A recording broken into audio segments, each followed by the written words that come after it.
In the attic of a crumbling farmhouse, a locked steamer trunk lay untouched for decades.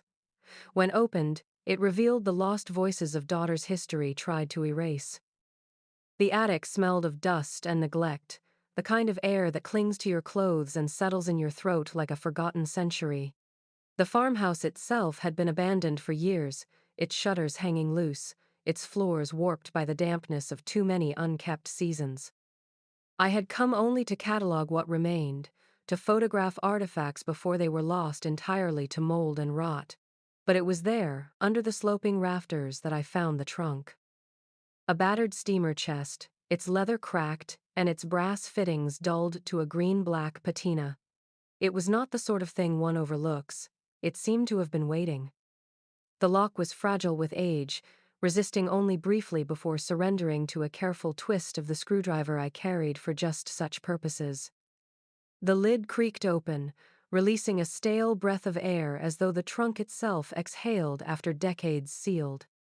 Inside, beneath a layer of moth-eaten fabric and the brittle remnants of clothing too decayed to save, I uncovered what would come to define the entire investigation. Stacked neatly, bound with faded ribbons, were journals. There were 6 in total, each covered in marbled paper worn smooth at the corners. The ink had bled in places, but the handwriting was still legible, delicate loops and careful strokes that spoke of a practiced hand, of girls educated enough to keep records of their thoughts. Each journal bore a name written on the inside cover: Clara, Ruth, Miriam, Eliza, Mary, and Anna, the daughters of the Blackthorn family. I froze as I read the names, for I had seen the Blackthorn records before: census sheets, baptismal registries, town ledgers. The Blackthorns had 6 children, yes, but only the sons were mentioned past a certain year. After 1,880, the daughters vanished from every public record. No marriages noted, no deaths recorded. It was as though they had been erased. Leafing through the first few pages, I found entries about daily life on the farm: lessons, household chores, small triumphs, and complaints. Yet even in the ordinary there was a tone, a hush between the lines, as though each girl had been writing with the knowledge that someone might one day need to understand. The ink carried their voices across the decades, and what they whispered was not merely the innocence of girlhood, but something heavier. The journals were not placed here carelessly. They had been preserved deliberately, hidden in the attic of a house left to rot. As I stood there beneath the rafters, holding the fragile books, a chill passed through me. The Blackthorn daughters had written their truth, and then they had disappeared. The trunk was not just a container, it was a testimony, locked away until someone was willing to ask why no one ever questioned where the daughters went, or why their absence was treated as natural when everything about it was not. The paper trail of the Blackthorn family begins clearly enough, etched in the neat columns of county ledgers and church registries.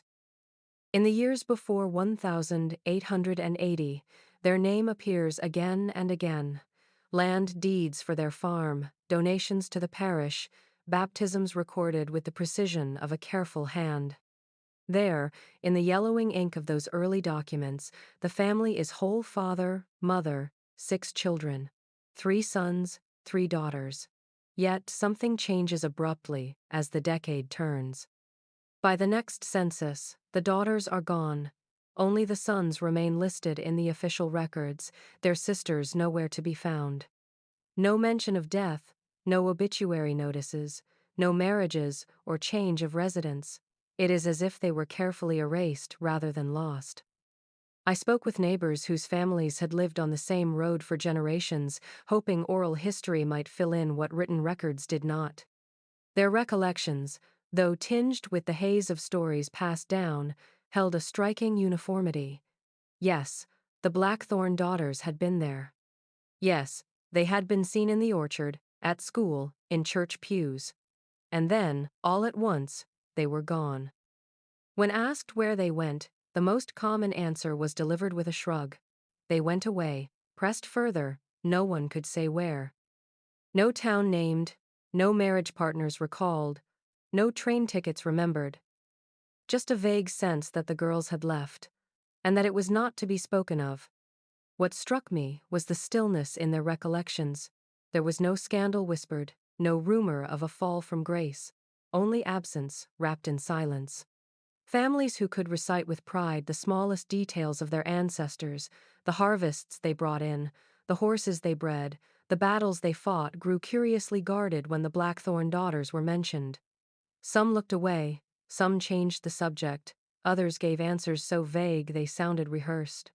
It was not ignorance, it was avoidance. The church records told a similar story. Baptismal entries for the daughters were carefully inscribed, yet there were no confirmations of faith, no marriage bans, no burial notices. It was as if their lives were never meant to extend beyond childhood in the eyes of the parish. Even the gravestones in the family plot, weathered and leaning in the grass of the hillside cemetery, marked only the lives of sons and parents. There were no stones for the girls, no dates carved in stone to confirm their place in the earth. The more I searched, the more the silence became its own kind of testimony.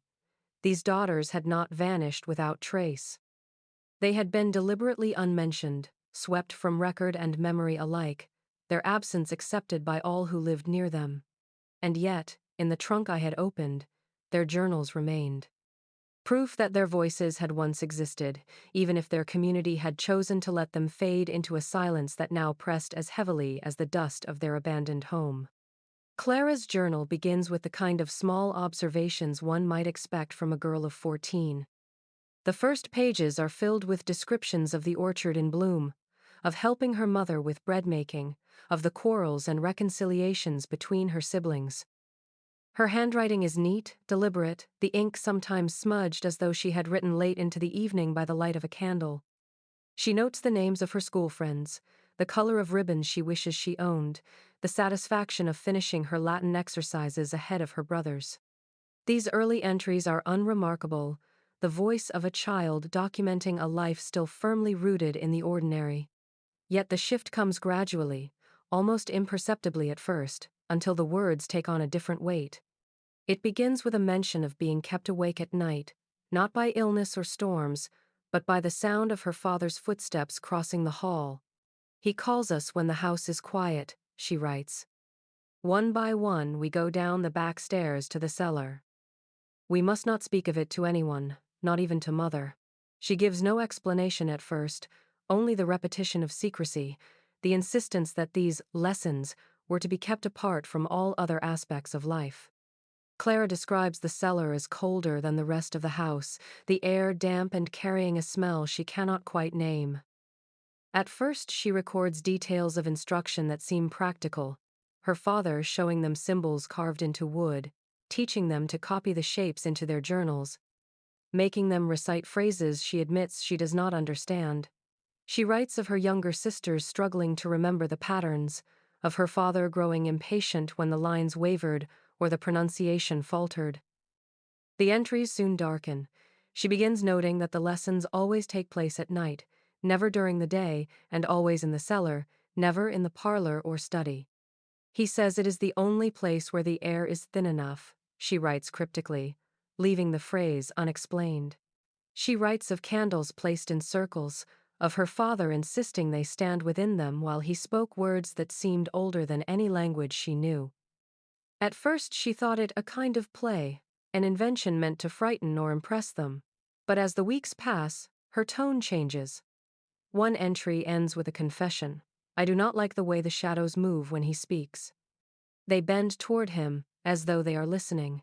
Another notes that her brothers were never summoned, only the daughters.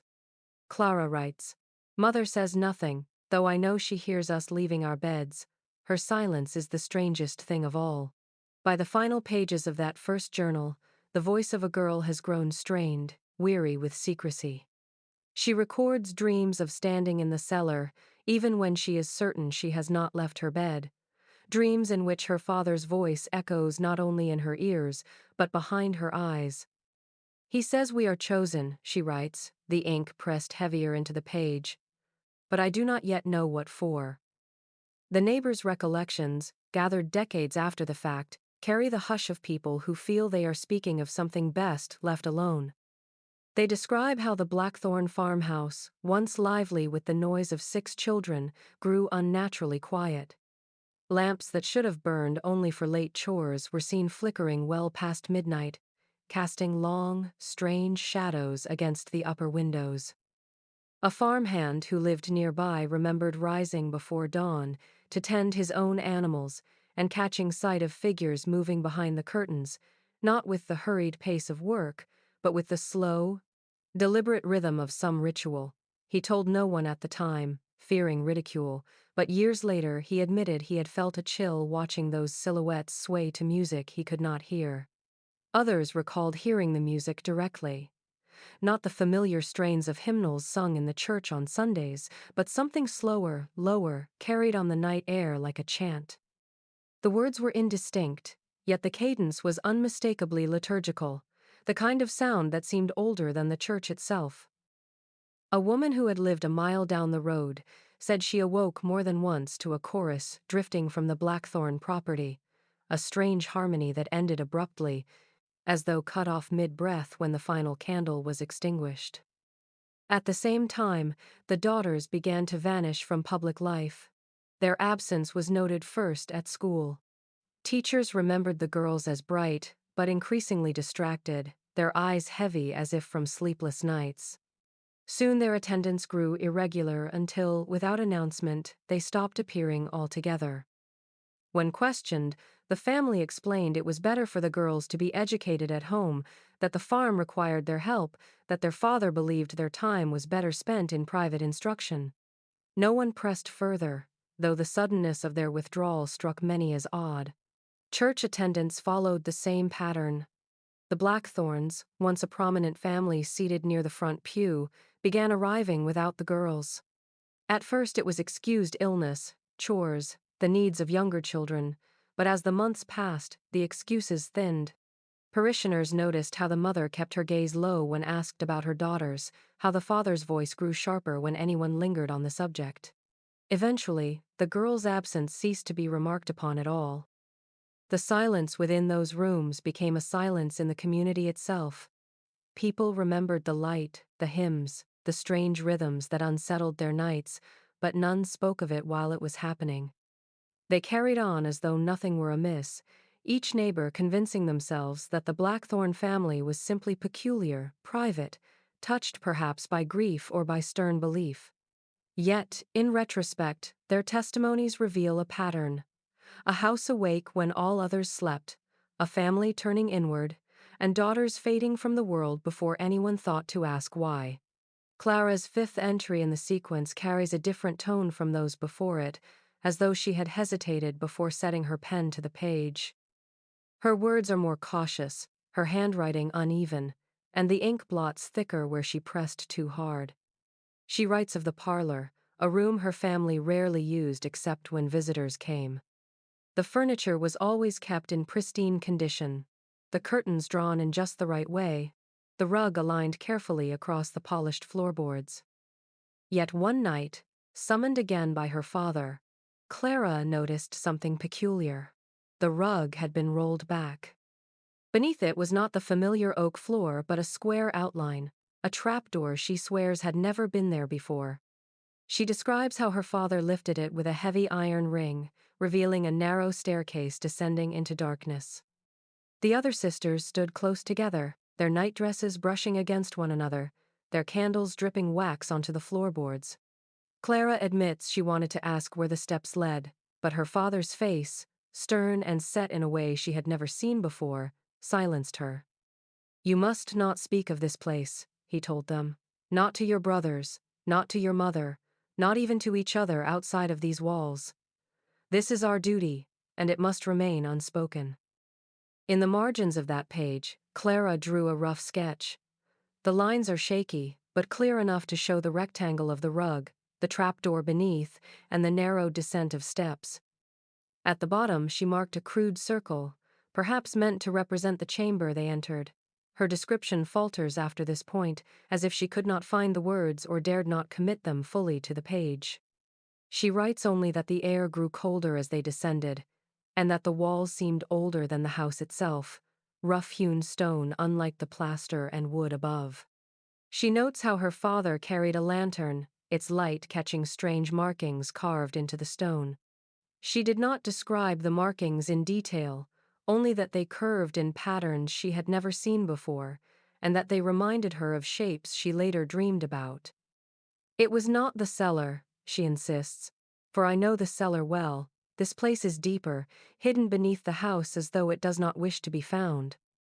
The entry closes with an unsettling detail. After the lesson ended and they returned upstairs, her father replaced the rug carefully over the door and pressed the corners flat until it appeared as though it had never been moved. Clara writes that when she walked through the parlor the next morning, she could not stop staring at the rug, at the faint bulge in its center, knowing that beneath her feet lay the staircase and the chamber they were forbidden to mention. She wondered if anyone else in the family suspected what was hidden there, or if the secret belonged only to the daughters and to their father, who had made them keep it. Ruth's handwriting is different from Clara's, more angular, more hurried, as though she often wrote in secret, anxious to capture her thoughts before someone might notice. Her journal begins with the ordinary as well tasks in the kitchen, the rhythm of seasons, the tension between siblings, but very quickly it carries a strain of fear that Clara's had only hinted at. Ruth confesses that the night lessons unsettled her deeply, more than they seemed to unsettle Clara or Miriam. She describes how the cellar walls seemed to hum when their father spoke his strange words, how the candle flames bent inward as if pulled toward something unseen. She admits that she sometimes closed her eyes during the lessons, whispering silent prayers, only to feel her father's hand on her shoulder, firm, reminding her she must watch and listen. What makes Ruth's account most haunting are her attempts to seek help from the one person she believed might still protect them, their mother. One entry, written in shaky lines that bleed through the paper, describes a late afternoon in the kitchen. Their father had gone to town, the brothers were outside, and the younger sisters played with dolls near the hearth. Ruth approached her mother quietly, hands trembling, voice low, asking why they must go into the cellar, why they must repeat words that filled her with dread. She begged her mother to put an end to it, to take them away, to intervene as only a mother could. Her mother's reply was not what she expected. Ruth writes that her mother did not look at her directly, continuing to knead dough as though the conversation were of no great importance. After a long silence, she finally said only, "This is the way of our bloodline." The words chilled Ruth more than any chant in the cellar, because they carried not anger or threat, but resignation. Her mother would not stop it. Her mother had accepted it, perhaps even believed in it. Ruth tried again, pleading that the lessons frightened her, that Clara's dreams kept her awake, that Miriam cried afterward.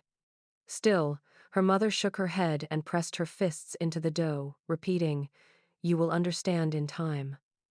Ruth writes that at that moment she felt more alone than she ever had in her life. Her mother's silence was not the silence of ignorance, it was the silence of consent. From then on, Ruth stopped asking for help. Her entries grow heavier, describing the weight of dread each night when the rug was rolled back, when the hidden door yawned open beneath the parlor. She notes that her mother always lingered upstairs during those hours, never intervening, never asking what had happened when the girls returned pale and quiet to their beds. Ruth writes bitterly, "She hears the floorboards, she sees our faces, she knows but she will not save us." It is that silence, Ruth insists, that bound them tighter than the lessons themselves. The silence of a mother who should have defended her daughters, but instead reminded them it was their inheritance, something carved into them long before they were born. The journals, which had been so steady in their entries, suddenly break off. Clara's pages end in mid-sentence one winter, and Ruth's pen trails off after a single line, "He says it will be soon," with no continuation. Months, sometimes entire years, are missing, as if the girls either stopped writing or their words were deliberately removed. The silence in their accounts mirrors the silence in public records. Census pages from that same span show only vague notations, the family's name present but unaccompanied by details. Church attendance rolls record the Blackthorns less frequently, with the daughters' names conspicuously absent. Even the farm's usual business, noted in tax records, appears diminished, as though something behind those walls had shifted the household inward. During those same years, neighbors remember the farm taking on a different character. Once a place of open fields and laughter, it grew shuttered and strange. Livestock that grazed the hillsides by day began to vanish at night. Cattle and sheep, once counted and sturdy, were found missing come morning with no sign of forced entry on the fences. A farmer down the road told of finding his own strayed cow near the Blackthorn orchard, its carcass bloodless and its hide scored with marks he could not name. When he confronted the patriarch, he was met with a cold stare and the words, "The land claims what it needs." After that, the man never spoke of it publicly again. The disappearances were not limited to animals. 2 young farmhands, hired briefly to work the harvest, vanished without a trace. Both had been poor boys from the next county over, eager for wages, and both were last seen working in the Blackthorn fields. Their families searched, but the matter was never pressed beyond a few inquiries. The Blackthorn patriarch claimed the boys had left without warning, moving on in search of better pay. Without bodies, without proof, the matter died in the dust of forgotten court notes. Yet the timing is undeniable. Their absence coincides exactly with the blank spaces in the daughters' journals, those stretches of silence where words should have been. Folklore has a way of filling gaps where fact refuses to speak. Neighbors later whispered that the girls themselves were seen wandering the fields at night, barefoot, their dresses pale against the darkness. Some swore they carried lanterns into the orchard, others claimed they were heard singing low hymns as cattle bellowed in fear. None of this was written in the journals, yet the memory of it lingers in testimony, a communal unease that was never voiced while the Blackthorns lived but passed in hushed tones to the next generation. The missing years are perhaps the most telling, not because of what they reveal, but because of what they conceal.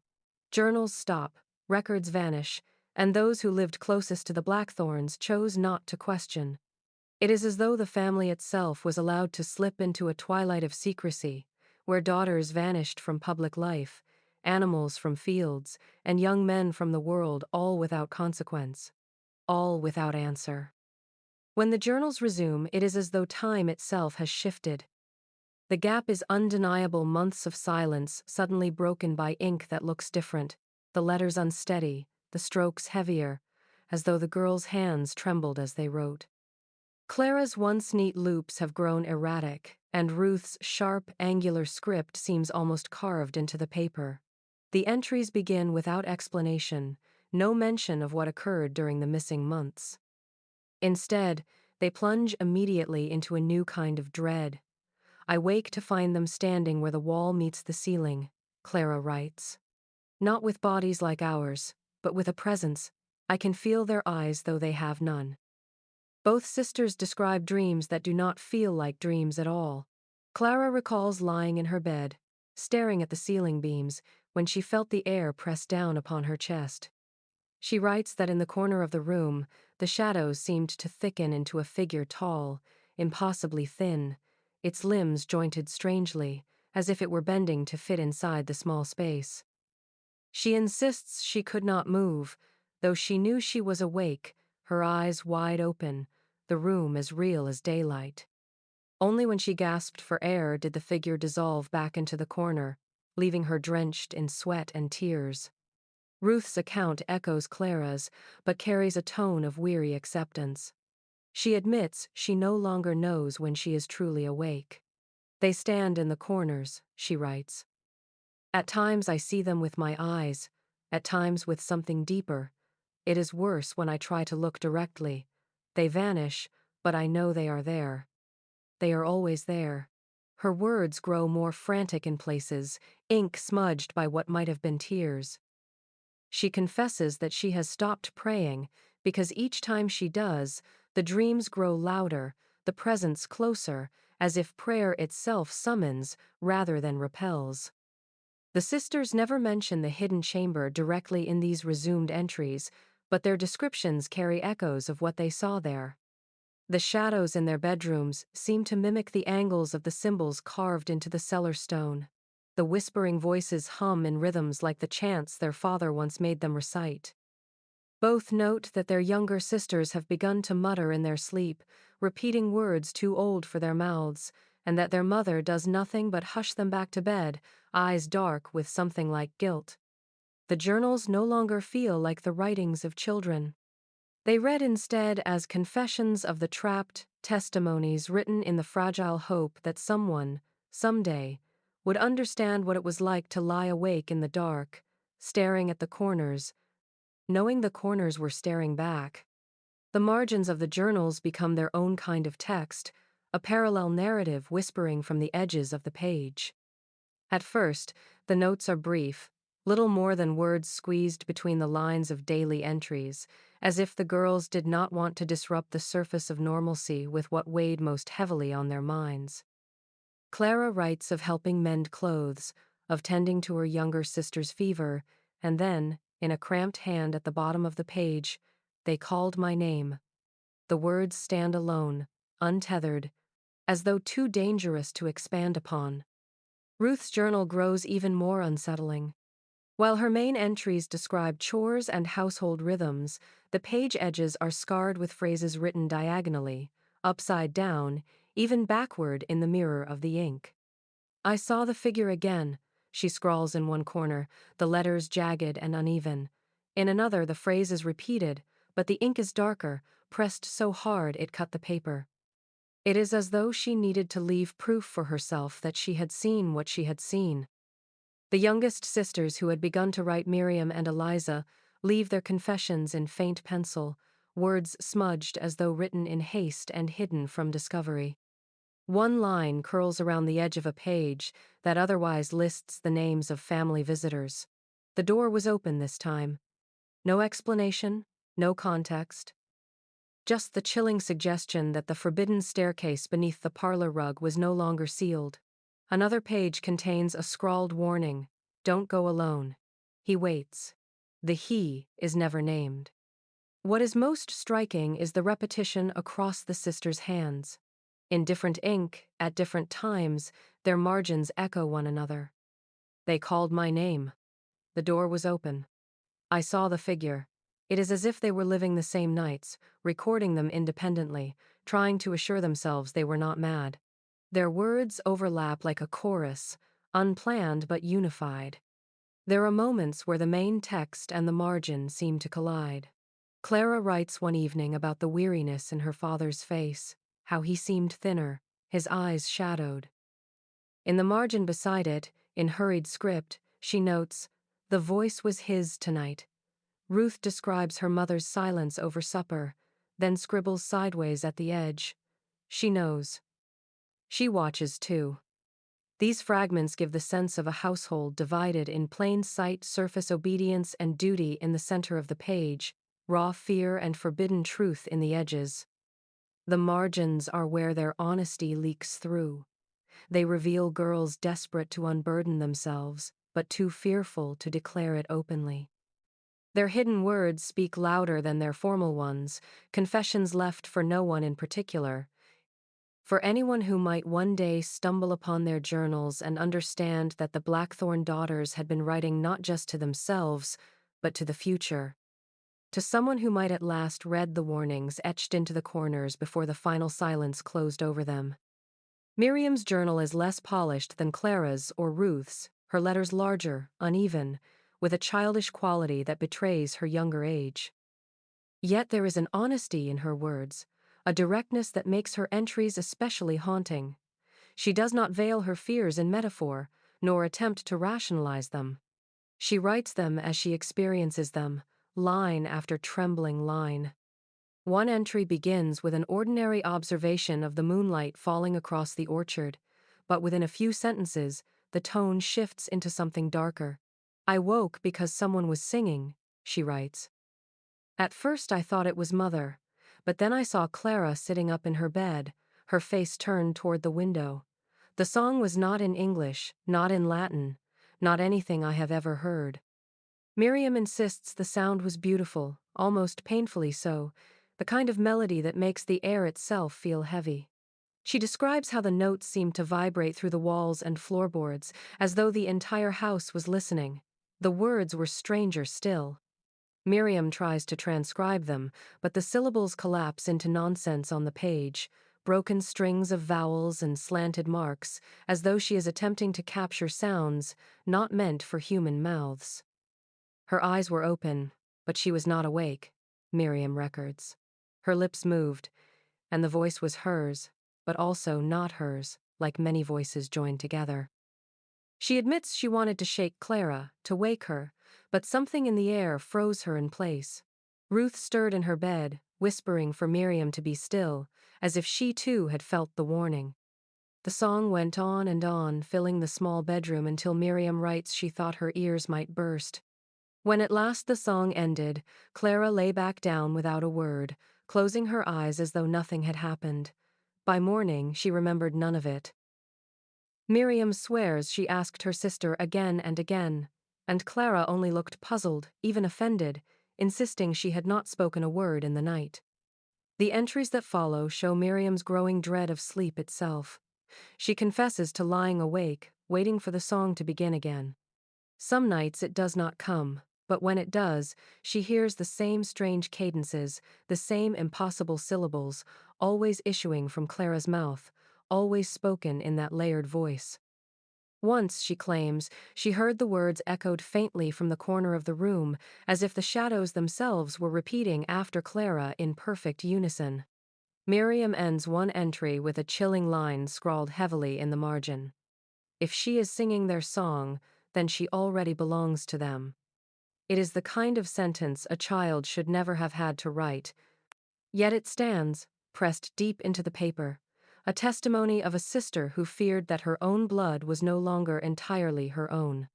Reverend Tolley's account survives only in fragments, notes he made in the margin of his Bible, and a letter he later sent to a colleague in Richmond. He had been summoned, he claimed, at the request of a concerned neighbor who thought the Blackthorn family had grown too withdrawn. By then, word of the daughter's absence from school and church had become a quiet scandal, though most people preferred not to interfere. The Reverend, bound by duty, decided he would call upon them himself. He wrote that the house was unusually still when he arrived. No dogs barked, no livestock stirred in the yard, and though he knocked firmly at the front door, it took several minutes before Mrs. Blackthorn appeared. She looked pale, he said, as though she had not slept, and her voice was polite but clipped. She did not invite him in at first, only stood with the door half open, her hand pressed against the frame. When he insisted that his visit was for the girl's sake, that he wished only to offer prayer, she relented and led him inside. The Reverend remembered how dim the parlor was, curtains drawn even though it was midday. He noted the heavy rug spread carefully across the floor, and though he did not know it then, his words seemed to circle the secret that Clara had described in her journal. The girls were gathered there, seated close together. They did not rise when he entered, did not greet him as children usually did. Instead, they sat in eerie composure, hands folded in their laps, eyes fixed on him with a calmness that unsettled him more than disobedience ever could. He attempted a prayer, speaking of light overcoming darkness, of children walking in truth. As he prayed, he noticed the daughters begin to murmur softly, not in response to his words, but in some rhythm of their own. Their lips moved in unison, though he could not make out the language.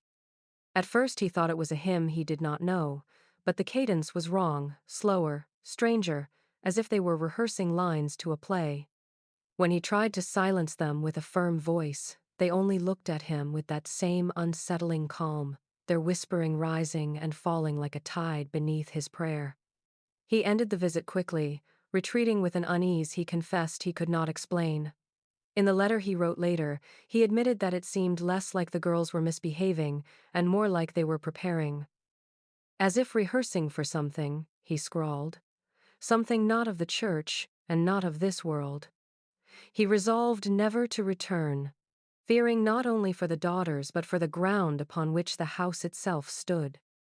His absence was never remarked upon by the Blackthorns, and in time, the community followed his example, choosing silence rather than trespass into whatever the family had embraced. Ruth's journal changes tone again in the pages that speak of the orchard. Her words, once tight and anxious, take on a flatness, as though she is recording something she has already accepted rather than something she fears. In one entry, she writes simply, "The orchard is not only for fruit." On the following page, she includes a series of sketches, circles drawn over and over, some so darkly inked they bleed through the paper. The drawings show rings, 5 or 6 of them, pressed into the earth beneath the apple trees. At the center, she has marked a crude star, or perhaps it is only the tremor of her hand. Beside one sketch, she adds a note. He says this is where the prayers go when spoken aloud. The orchard had always been a place of comfort to the girls in earlier entries, a space of shade and laughter. Yet by the time of Ruth's drawings, it had been turned into something else, a place of ritual. She describes her father leading them there at dusk, instructing them to stand within the circles, to keep silent until he began. She writes of the soil feeling cold under her bare feet, though it was high summer, and of the way the branches overhead seemed to shift and lean as though listening.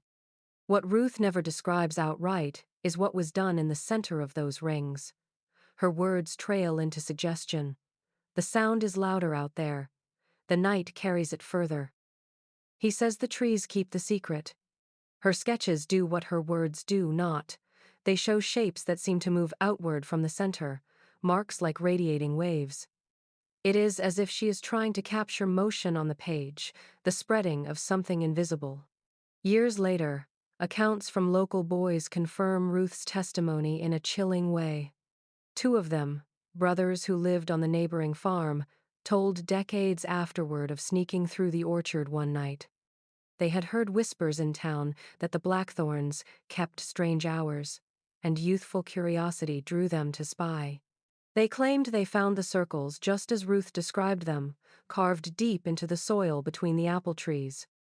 One of the brothers said he saw small stones arranged carefully at the outer edge, each etched with markings he could not understand. Before they could look closer, they were startled by the sudden glare of a lantern. The Blackthorn patriarch appeared out of the shadows, the lantern swinging in his hand, his face lit from below. He shouted at them with a fury they had never heard from a grown man before, his voice breaking as he drove them back toward the road. The boys ran, but one swore he looked over his shoulder just once to see the daughters standing among the trees, their pale dresses catching the lantern light. They were silent, watching, as if they had been waiting all along. Neither boy ever returned to the orchard. When asked years later, both admitted the memory had followed them, the circles burned into their minds long after the soil had swallowed them up. And in Ruth's journal, her sketch of those same rings remains, proof that what they saw had been no childish fancy, but part of something deeper that had already claimed the daughters. Clara's handwriting is steady at first, though thinner than before, as if the pen itself resisted the words. She begins the entry in a way that seems deceptively ordinary, noting that the family sat together for supper, all 6 children present, their mother at one end of the table, their father presiding at the other. She lists what was served: roast chicken, bread still warm from the oven, apples stewed with honey from their own orchard. Yet her tone shifts quickly, as if she knew she must preserve the details, not because they mattered as food, but because they marked the moment when the ordinary became unbearable. He said it was to be our last meal together as children, she writes, for after this we would be something else. Clara's description lingers on the silence that weighed over the table. The boys ate with the careless appetite of youth, but the daughters sat rigid, barely lifting their forks. Their father's voice broke the stillness. He told them they had been chosen, that the blood of the Blackthorns was not like other blood, that it carried a calling older than the land itself. Clara writes that her mother nodded but never looked up from her plate, her hands trembling as they tore a piece of bread. Ruth's eyes filled with tears, though she did not let them fall. Miriam stared at her lap, while Eliza whispered a prayer under her breath that earned a sharp rebuke from their father. As Clara records his words, her own begin to falter. She writes that he spoke of a covenant, of duties that must be fulfilled in silence, and of daughters as vessels. "We are to carry it," she scrawls, "to bear what the sons cannot." Her sentences grow shorter, breaking off mid-thought. She notes that her father's eyes seemed to shine in the lamplight, though she could not say if it was with pride or madness. He lifted his cup and asked the girls to drink to their future, to accept the path laid before them. Clara confesses she raised the cup but did not sip, holding it to her lips only long enough to pretend. Halfway down the page, the words stumble. Ruth reached for my hand under the table. She squeezed it hard. She whispered. The line stops there. The ink thickens as though the pen lingered too long in one place, then streaks downward in smears. Whether it was from a hand trembling too violently to write, or from tears falling onto the paper, it is impossible to tell. The final word is barely legible, chosen. After that, the page is blank, the silence heavier than any explanation. It is not just the last supper the family shared. It is the last true entry Clara ever completed, a broken fragment of a girl recording the moment she realized she and her sisters were no longer merely daughters, but offerings. The testimonies gathered years later all seem to return to one night, though no one could agree on the season or the exact year. What they remembered most was the smoke. Several neighbors swore they saw it rising above the Blackthorn orchard, a thick, unnatural plume that carried not the scent of burning timber, but something sharper, something metallic that lingered in the throat. One man, who had been a boy then, recalled standing at his bedroom window, watching the haze drift over the fields. He claimed it glowed faintly, as if embers floated within it, though he could not see the source of any flame. Despite the smoke, no fire was ever recorded. When asked decades later, county records showed no incident report, no request for aid, no insurance claim. Yet the memory persisted among those who lived within sight of the Blackthorn land. A woman who had lived on the neighboring farm said her father saddled a horse that night, intent on riding over to offer help. He returned within minutes, pale and shaking, refusing to speak of what he had seen. She remembered him saying only, "It's not a fire we can put out," before barring the doors and ordering the family to keep inside until morning. Other recollections are more fragmentary but no less haunting. A pair of brothers remembered the sky turning an unnatural shade above the orchard, as though the air itself had caught flame.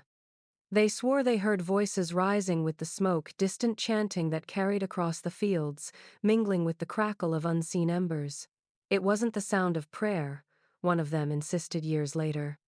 It was too steady, too practiced, like they were keeping time with something burning we couldn't see. What is striking is how consistent the accounts remain, despite the passage of time. Those who spoke of the smoke described it as lingering longer than natural fire would allow, clinging low to the earth, seeping into hedgerows and drifting over fences. Yet when dawn came, there was nothing. No blackened trees, no scorched earth, no trace that anything had burned at all. The orchard stood intact, its branches heavy with fruit, as if untouched.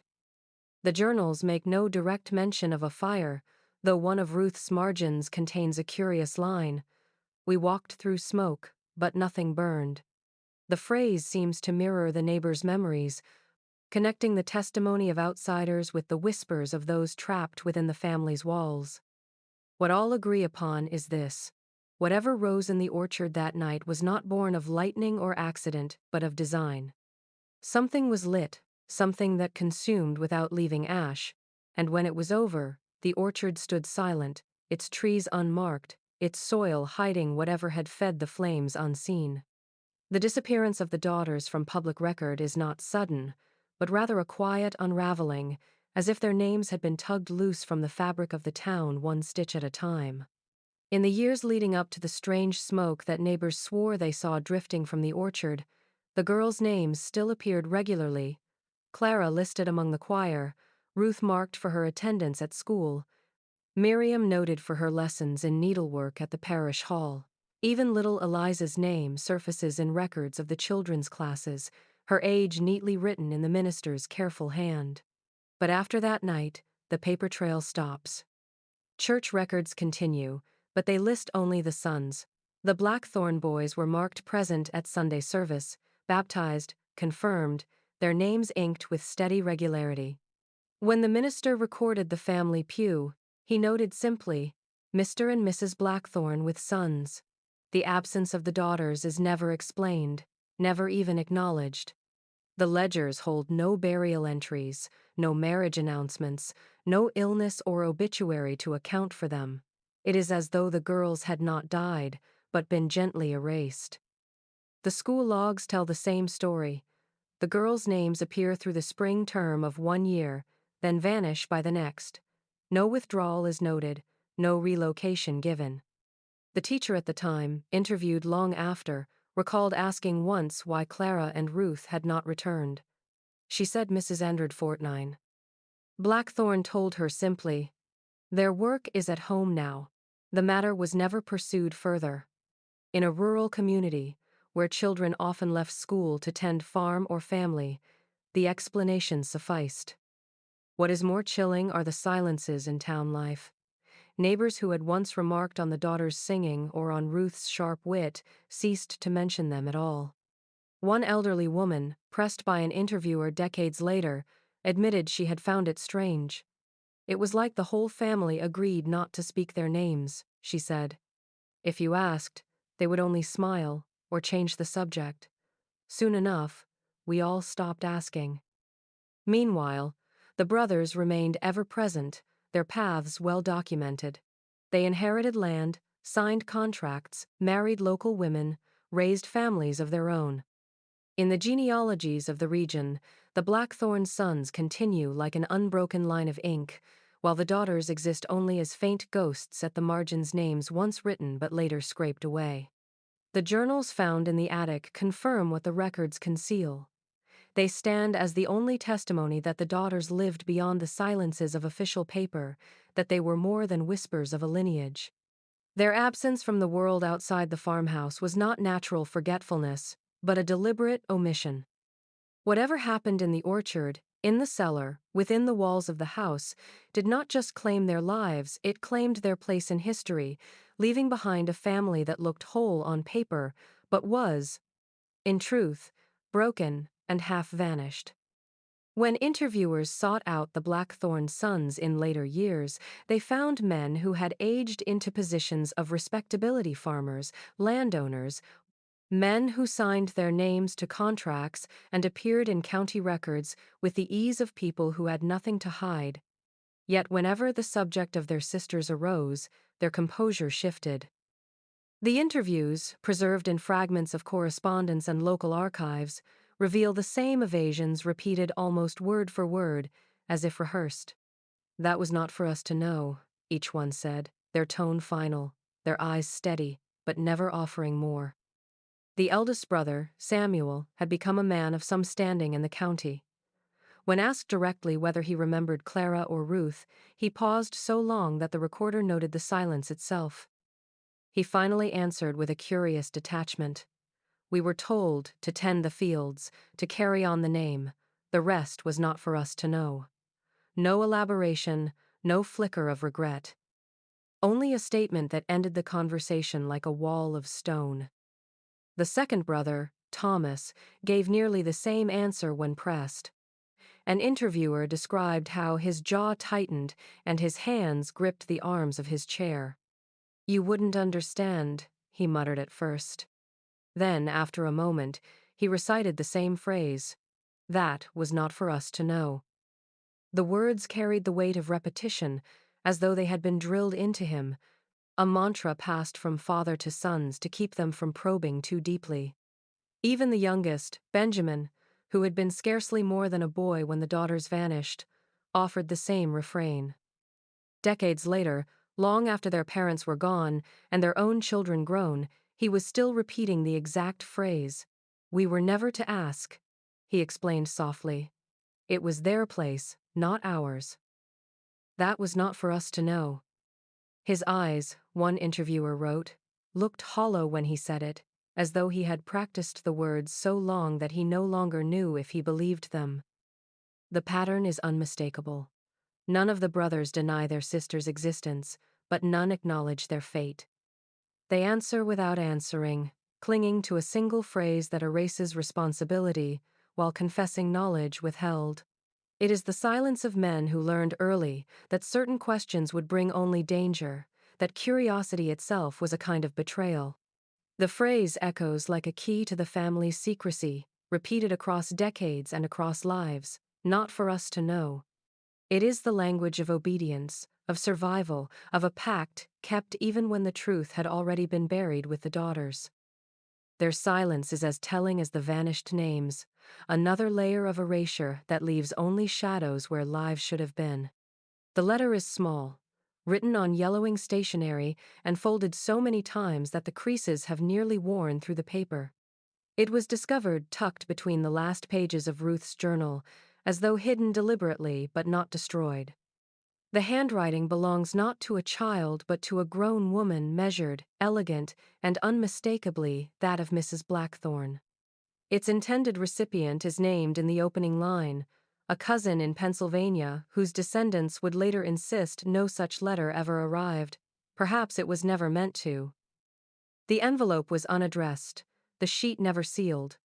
Only one line had been written before the pen was set aside. "Forgive me, the girls have gone where I cannot follow." Those 10 words say more than volumes of testimony. There is no explanation, no defense, no mention of illness, death, or departure. The phrasing suggests finality, a separation that was not by choice but by design. Where I cannot follow. It is the language of someone resigned to inevitability, a mother acknowledging she had lost her children to something she herself was bound not to join. Whether it was ritual, pact, or exile, she does not say. The silence in the letter mirrors the silence in the records, the silence in the son's rehearsed responses. Scholars who examined the fragment years later noted how deliberate the single line felt, as if she had composed many words in her mind but allowed only that one sentence to escape. The ink is slightly blurred, the pressure uneven. Some have argued this suggests she was weeping as she wrote, the nib catching at places where her hand trembled. Others see restraint in the script, a careful attempt to control emotion even as she confessed her failure. "Forgive me," is the first plea. Yet she never explains what she asks forgiveness for. Her complicity, her silence, or her inability to protect. That the letter remained among the daughters' journals is itself significant. Did she place it there as a hidden witness to her conscience, a message to anyone who might one day uncover the truth? Or did one of the girls slip it between the pages after finding it discarded, recognizing in it the only trace of their mother's acknowledgement? We cannot know. What is clear is that the mother understood more than she ever admitted publicly. Her presence at the supper table, her quiet nods in the daughters' journals, her refusal to intervene when Ruth begged for help, all of it culminates in this unsent letter. It is a whisper of confession, buried in paper, never spoken aloud. The daughters may have been erased from the town's memory, but in that single trembling line, their mother confirmed what the world refused to see. They were gone, and she, bound by silence or fear, had let them go. The rediscovery of the chamber came almost by accident, during what was meant to be a routine renovation of the farmhouse in the 1930s. By then, the property had changed hands twice, sold off by distant relatives of the Blackthorns who no longer cared to live in a place that carried so much whispered unease. The new owners, a couple from Staunton hoping to modernize the old structure, hired laborers to tear out rotting floorboards in the parlor. It was then that a worker struck hollow ground beneath his boot. At first they assumed it was only an old root cellar, long forgotten. But when they peeled back the warped boards and rolled aside the heavy rug, they uncovered a narrow door, sealed shut with rusting nails and concealed beneath decades of dust. The men pried it open with crowbars. A rush of cold air rose from the darkness below, stale and metallic, carrying with it a smell one worker later compared to old coins and damp stone. The staircase beneath was steep and narrow, hewn not with the neat regularity of carpentry, but with the uneven marks of hand tools. Lanterns were fetched. Against the protests of the lady of the house, who had grown pale at the sight of the opening, the men descended. What they found was not a cellar in any familiar sense. The chamber stretched wider than the footprint of the parlor above, its walls of raw stone slick with moisture. At the center stood an altar rectangular, heavy, its surface darkened by stains that no one mistook for simple age. Around it ran a circle of carvings, crude but deliberate, gouged deep into the floor. The workers traced the shapes with their lantern light and swore they formed symbols, though none could name their origin. A few men whispered of runes, others of markings closer to folk charms. One refused to look too closely at all. The couple who owned the house were told only fragments of what had been found. The laborers, superstitious men, insisted it was better left unspoken. They did not file any report with the county. No photographs were taken, no surveyor called. Instead, the door was resealed within the week, the parlor restored as though nothing had been disturbed. The workers accepted their pay but avoided the subject afterward, some even refusing to step foot on the property again. What lingers from that rediscovery are only hushed recollections, passed down by the men who carried their lanterns into that underground space. They agreed on one thing: the altar bore marks that could not be scrubbed away, as if it had absorbed what was once offered upon it. And though no official record was ever made, the silence of the county archives tells its own story. The chamber beneath the Blackthorn farmhouse was found again, its secrets briefly exposed, only to be buried once more under boards and rugs hidden not by accident this time, but by choice. The last page of Miriam's journal is unlike the others, stripped of the careful observations, the timid sketches, the hesitant confessions that marked the entries before it. The handwriting is uneven, hurried, as though she feared the words would be taken from her if she did not set them down quickly enough. The ink is blotted at the edges, but the sentence remains legible, preserved like a warning or a vow. When the orchard blossoms, we will return. Our voices will be in the roots. That line stands alone on the page. There is no date, no preamble, no mention of her sisters by name. The absence of detail makes the words heavier, their meaning more difficult to dismiss as a child's superstition. Scholars who examined the journal decades later noted that Miriam had always been the least verbose of the daughters, her entries sparse compared to Clara's careful narratives or Ruth's agonized confessions.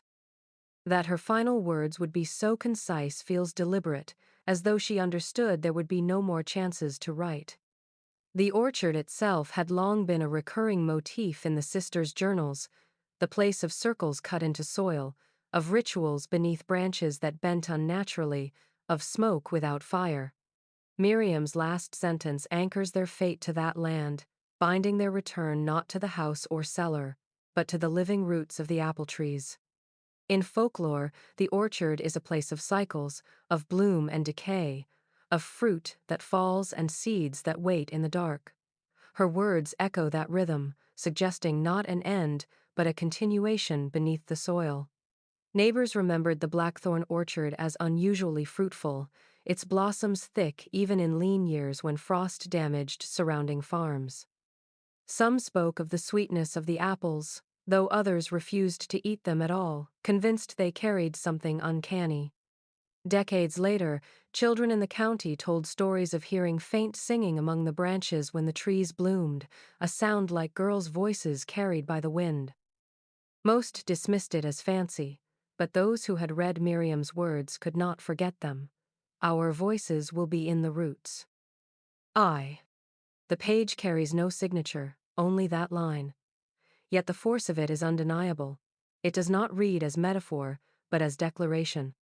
Miriam's hand pressed hard into the paper.